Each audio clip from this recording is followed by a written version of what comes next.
నమస్తే welcome to mega 9 TV నేను Sindhu present అయితే మనం సికింద్రాబాద్ మహంకాళి అమ్మవారి టెంపుల్లో ఉన్నాము ఇక్కడ ఆషాఢ మాసం వచ్చిందంటే ఇక తెలంగాణలో బోనాల సందడి మొదలవుతుంది ఇక తెలంగాణనే కాదు పక్క రాష్ట్రాల నుంచి కూడా ఇక్కడ బోనాలు చూడడానికి అమ్మవారిని దర్శించుకోవడానికి జనాలు ఎక్కువగా ప్రజలు వస్తూ ఉంటారు అయితే ఇక్కడ ముఖ్యంగా సికింద్రాబాద్ లో అయితే అమ్మవారి ఉత్సవాలు ఘనంగా నిర్వహిస్తారు ఇక్కడ చాలా మంది అమ్మవారికి వారి చేతులతో మట్టి కుండలో వండిన బోనాన్ని అమ్మవారికి సమర్పిస్తుంటారు అయితే ఇక్కడ కొంతమంది భక్తులు ఉన్నారు వారితో మాట్లాడే ప్రయత్నం చేద్దాము ఎక్కడి నుంచి వచ్చారమ్మా మేము ఇక్కడే సికింద్రాబాద్ ఓకే ఎవ్రీ ఇయర్ ఇక్కడే సికింద్రాబాద్ లోనే బోనాలు చేస్తారా ఇక్కడే చేస్తాం మేడం. ఓకే ఎట్లా అనిపిస్తుంది బోనాలు సమర్పించడం అమ్మవారికి చాలా హ్యాపీగా ఉంటది, మంచిగా అనిపిస్తుంది. అమ్మవారి దయ వల్ల మేమందరూ బాగుండాలని కోరుకుంటాం. అయితే అమ్మవారికి అయితే ఇక్కడ కోరిన కోరికలు తీరుస్తారు అని చెప్పేసి అంటారు. ఇక్కడ దర్శించుకోవడం మీకు మీ జీవితంలో ఎలా ఉంది? బాగుంది మేడం, మాకు మంచిగా అనిపిస్తుంది. ఎప్పుడైనా ఎవ్రీ ఇయర్ చేస్తాము, హ్యాపీగా ఉంటది. ఏం స్టేన్ అవ్వదు, మంచిగా అమ్మవారు మాకు భయం టెన్షన్ ఏం లేదు, హ్యాపీగా వెళ్ళేసి వస్తాం.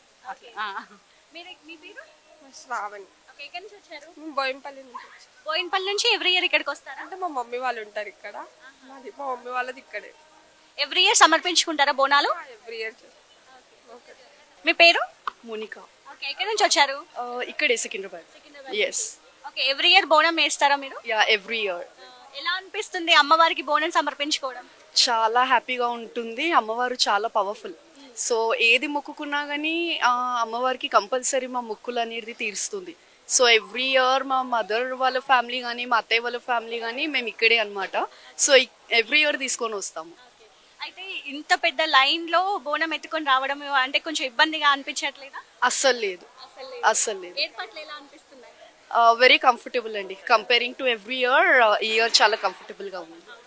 అమ్మ ఇక్కడ బోనం సమర్పించుకోవడం ఎలా అనిపిస్తుంది? తెలంగాణ భాష సాంస్కృతిక శాఖ మరియు తెలంగాణ సాంస్కృతిక సారథి ఆధ్వర్యంలో 150 మట్టి బోనాలు సమర్పించడం జరుగుతుంది.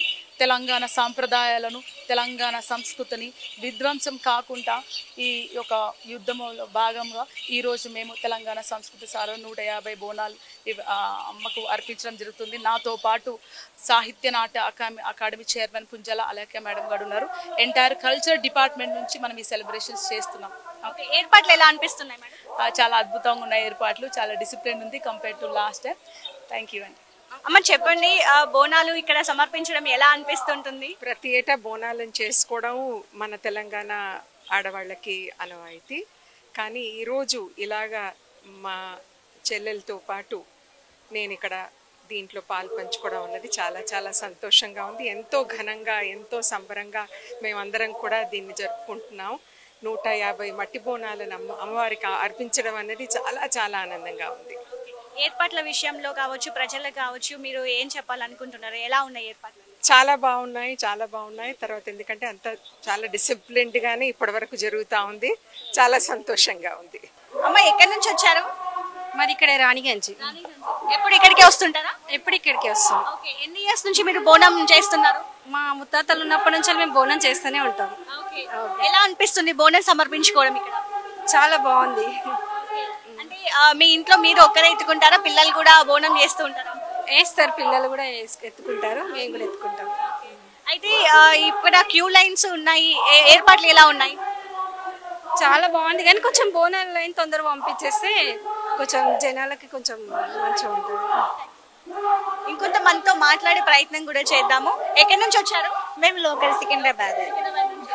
ఓకే ఎలా అనిపిస్తుంది ఇక్కడ బోనం సమర్పించుకోవడం, అమ్మవారిని దర్శించుకోవడం? మాకు ఎవ్రీ ఇయర్ కొత్తగా ఉంటది ఇక్కడ. లైక్ డైలీ వస్తాం, బట్ పండుగ రోజు వస్తే చాలా స్పెషల్ అనిపిస్తుంది. స్పెషల్లీ రెడీ వస్తాం కదా, ఇంకా ఎక్సైటెడ్ ఫీల్ అనిపిస్తుంది చాలా. సో ఏం చేస్తుంటారు మీరు? నేను ఎంబీఏ చేస్తున్నాను. అయితే ఇక్కడ చాలా మంది జనాలు వస్తూ ఉంటారు. ఈ క్యూ లైన్ లో కూడా నించొని వెళ్ళడం అంటే ఎలా అనిపిస్తుంది? అంటే రంగం నిర్వహిస్తారు, బోనాలు సమర్పిస్తూ ఉంటారు. అంటే ఓవరాల్ గా ఈ బోనం గురించి ఏం చెప్తారు? బోనం గురించి నేను ఏం చెప్తాను అంటే, ఫస్ట్ ఆఫ్ ఆల్ బోనం అంటే భోజనం, అమ్మవారికి సమర్పిస్తాం మనం. సో ఎవ్రీ ఇయర్ అలా సమర్పించాలి అమ్మవారికి మనము. అది కూడా భక్తి శ్రద్ధలతో చేయాలి. అంటే భక్తి శ్రద్ధలతో చేస్తేనే మనకి విలువ ఉంటది. ఎక్కడి నుంచి వచ్చారండి?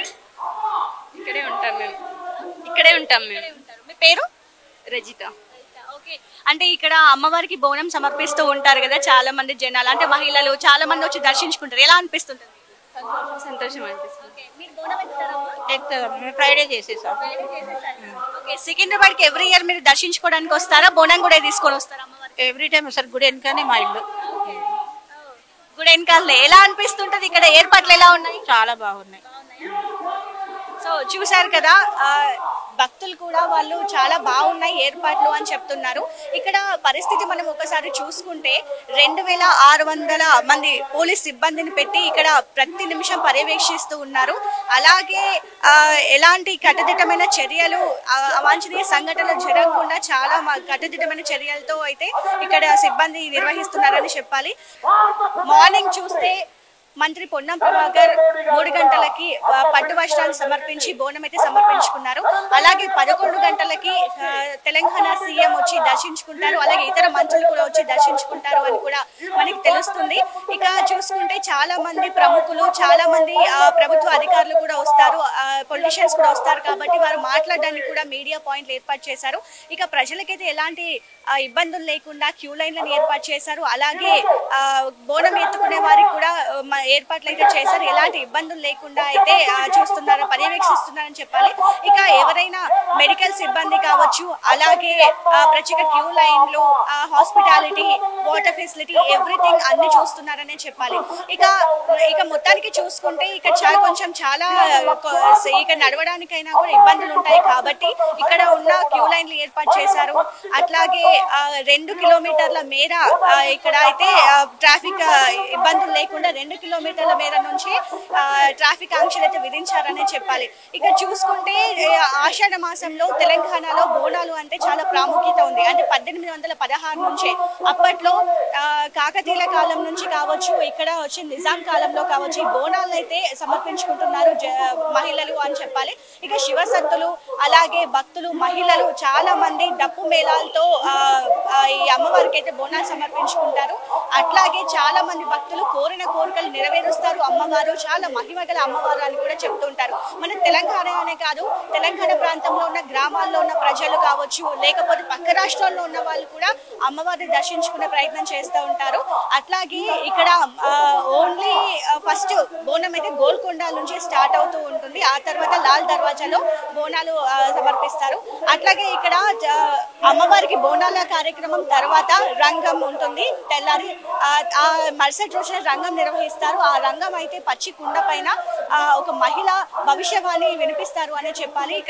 ఇక్కడ చూస్తే ఇక్కడ పరిస్థితి గురించి మీరు చూస్తే పోలీసులు ఎప్పటికప్పుడు పర్యవేక్షిస్తూ ఉన్నారు. ఎలాంటి ఇబ్బందులు కలగకుండా ప్రజలకి ఎట్నుంచి వెళ్ళాలి, ఎట్నుంచి ఎగ్జిట్ అవ్వాలి, ట్రాఫిక్ ఆంక్షలు ఏంటి, వాటర్ ఫెసిలిటీ, మెడికల్, ఎవ్రీథింగ్ అన్ని చూస్తున్నారని చెప్పాలి. ఇక ఈ నెక్స్ట్ తెల్లారి వరకు కూడా అమ్మవారికి దర్శించుకోవడానికి, అంటే ఈ రోజు మార్నింగ్ 4 o'clock దర్శనం అయితే ఏర్పాట్లు చేశారు, దర్శించుకుంటున్నారు భక్తులు. ఆ తర్వాత నెక్స్ట్ అంటే తెల్లారి మళ్ళీ 11 గంటల వరకు కూడా అమ్మవారి ఆలయం అయితే తెరిచి ఉంటుంది. భక్తుల రద్దీ కూడా పెరిగే అవకాశం కూడా ఉంటుంది.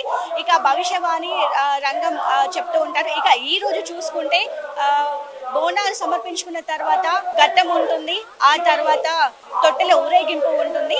ఇక తొట్టెల ఊరేగింపుతో ఈ బోనాలు అనేది ముగుస్తుందనే చెప్పాలి. ఇదే ఇక్కడ పరిస్థితి. కెమెరామెన్ శ్రీకాంత్ తో సింధు, మెగా 9 TV, హైదరాబాద్.